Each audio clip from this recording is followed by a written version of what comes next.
नमस्कार दोस्तों, सोना चांदी की कीमतों में आज बड़ा उलटफेर हो गया है। वैश्विक स्तर पर सोना चांदी के मार्केट में हलचल तेज हो गई है। सोना में 5,000 रुपए तो वहीं चांदी में 10,000 रुपए की बड़ी गिरावट आ गई है। ऐसे में सोना चांदी का ताजा भाव क्या है, बिना देरी के 18 कैरेट, 22 कैरेट, 24 कैरेट सोने का ताजा भाव देख लेते हैं कि आपके शहर में क्या रेट चल रहा है। अब सबसे जरूरी सवाल की बात कर लेते हैं कि 18 कैरेट, 22 कैरेट, 24 कैरेट सोने में से किस कैरेट का सोना खरीदना सबसे सुरक्षित है। अपने पर्सनल एक्सपीरियंस से इसकी पूरी जानकारी आपको यही मिलने वाली है। आने वाले अगले 10 दिनों में सोना चांदी सस्ता होगा या महंगा होगा, इसकी भी पूरी जानकारी सोना चांदी के एक्सपर्ट से समझने की कोशिश यहीं पर करेंगे। तो बिना देरी के हम शुद्ध चांदी का भाव देख लेते हैं कि आज आपके शहर में शुद्ध चांदी का रेट क्या चल रहा है। तो 1 ग्राम की बात करें तो 260 रुपए है। 8 ग्राम की बात करें तो 2,080 रुपए है। 10 ग्राम की बात करें तो 2,600 रुपए है। 100 ग्राम की बात करें तो 26,000 रुपए है। 1 केजी की बात करें तो 2,60,000 रुपए पर प्रति केजी चांदी आपके शहर में पहुंच गई है। चांदी में आज 10,000 रुपए की बड़ी गिरावट आई है। चांदी में इन्वेस्ट करने वाले इन्वेस्टरों को आज भारी नुकसान हुआ है। चांदी में बहुत सूझबूझ के साथ आप पैसा इन्वेस्ट करें। अब सबसे जरूरी सवाल पर बात कर लेते हैं कि आखिर 18 कैरेट, 22 कैरेट, 24 कैरेट सोने में से किस कैरेट का सोना खरीदना सबसे सुरक्षित माना जाता है। जो मेरा पर्सनल एक्सपीरियंस है वही मैं आपके साथ शेयर करना चाहूंगा। आप बस ध्यान से सुनिए। मेरे पास 18 कैरेट, 22 कैरेट का गोल्ड था। मुझे पैसे की जरूरत पड़ी तो मैं लोन लेने बैंक पहुंच गया। बैंक मैनेजर से मैंने बोला कि मुझे गोल्ड लोन चाहिए। आपके बैंक की क्या स्कीम इस समय चल रही है, आप मुझे इन्फॉर्मेशन दीजिए। बैंक मैनेजर ने सबसे पहले पूछा कि आपके पास कितने कैरेट का गोल्ड है। मैंने बताया 18 कैरेट और 22 कैरेट का। बैंक मैनेजर ने साफ कहा कि सुनार आएगा बैंक में और अपनी फीस लेगा, चेक करके बताएगा कि अगर आपका गोल्ड 18 कैरेट और 24 कैरेट का निकलेगा तो आपको लोन नहीं मिलेगा। 22 कैरेट का सोना निकला तो उस पर आपको लोन मिल जाएगा। तो 22 कैरेट का सोना जो मेरा था उस पर मुझे पूरे गोल्ड की वैल्यू की 75% लोन पास किया गया। ये समझ लीजिए कि अगर मेरे पास 1 लाख का 22 कैरेट का गोल्ड था तो मुझे 75,000 लोन पास हो गया। मगर 18 कैरेट के गोल्ड पर उस बैंक ने लोन मुझे नहीं दिया।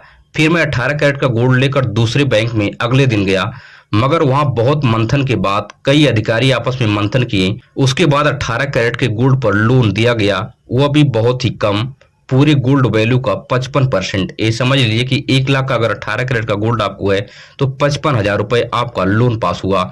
वह भी कई बैंक तो साफ मना कर दिए।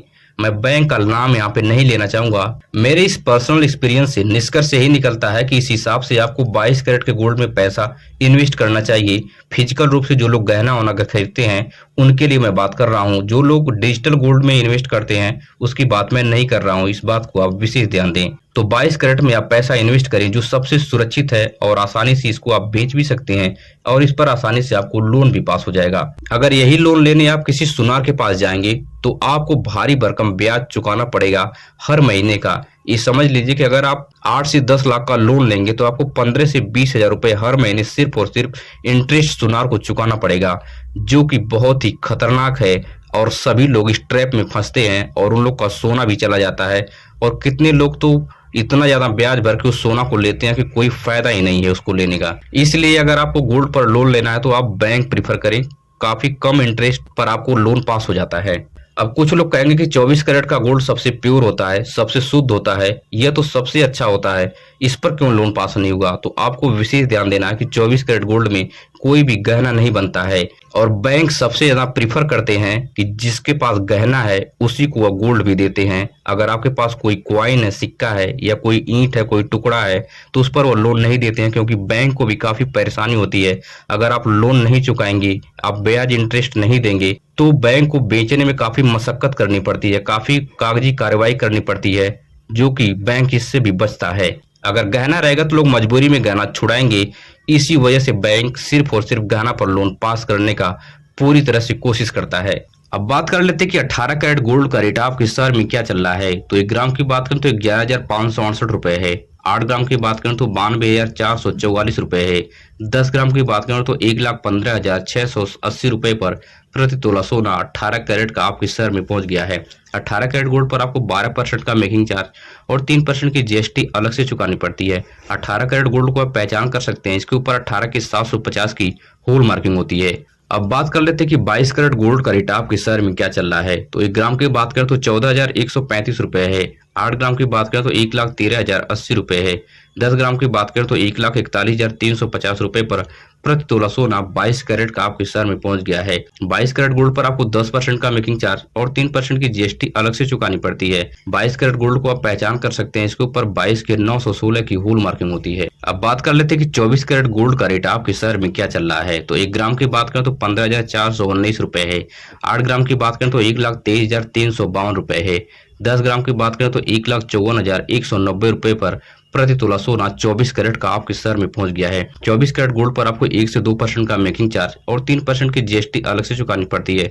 24 कैरेट गोल्ड को आप पहचान कर सकते हैं, इसके ऊपर 24 के 999 की होल मार्किंग होती है। एक बात का आपको विशेष ध्यान देना है कि 24 कैरेट गोल्ड में 1 से 2% मेकिंग चार्ज बहुत कम लगती है, क्योंकि इसका कोई गहना नहीं बनता है। ये आपको किसी टुकड़े या किसी कॉइन के रूप में आपको मिलता है, इसलिए मेकिंग चार्ज बहुत कम लगता है। अब बात कर लेते हैं कि आने वाले अगले 10 दिनों में सोना चांदी सस्ता होगा या महंगा होगा। तो सोना चांदी के एक्सपर्ट का मानना है कि वैश्विक स्तर पर युद्ध के हालात में सुधार हो रहा है। अंतरराष्ट्रीय मार्केट में अब स्थिरता दिख रही है, इसलिए सोना चांदी अब धीरे धीरे भारी उछाल लेता हुआ नजर आएगा। मतलब आने वाले समय में सोना चांदी की कीमतों में बढ़ोतरी होने वाली है। इस चीज का विशेष ध्यान दें। और एक सबसे प्रो टिप मैं आपको देना चाहूंगा कि जब भी आप गहना खरीदते हैं तो उसका जीएसटी वाली पक्की बिल आप अवश्य बनवाएं। इस चीज का विशेष ध्यान दें, यह आपका सबसे बड़ा एविडेंस होता है ज्वेलरी के लिए। अगर आपको मेरी वीडियो से कुछ सीखने और समझने को मिला तो चैनल को सब्सक्राइब कीजिए, वीडियो अपने दोस्तों और रिश्तेदारों तक शेयर कीजिए। मिलेंगे इस तरह से नई वीडियो में नई सूचना के साथ। धन्यवाद।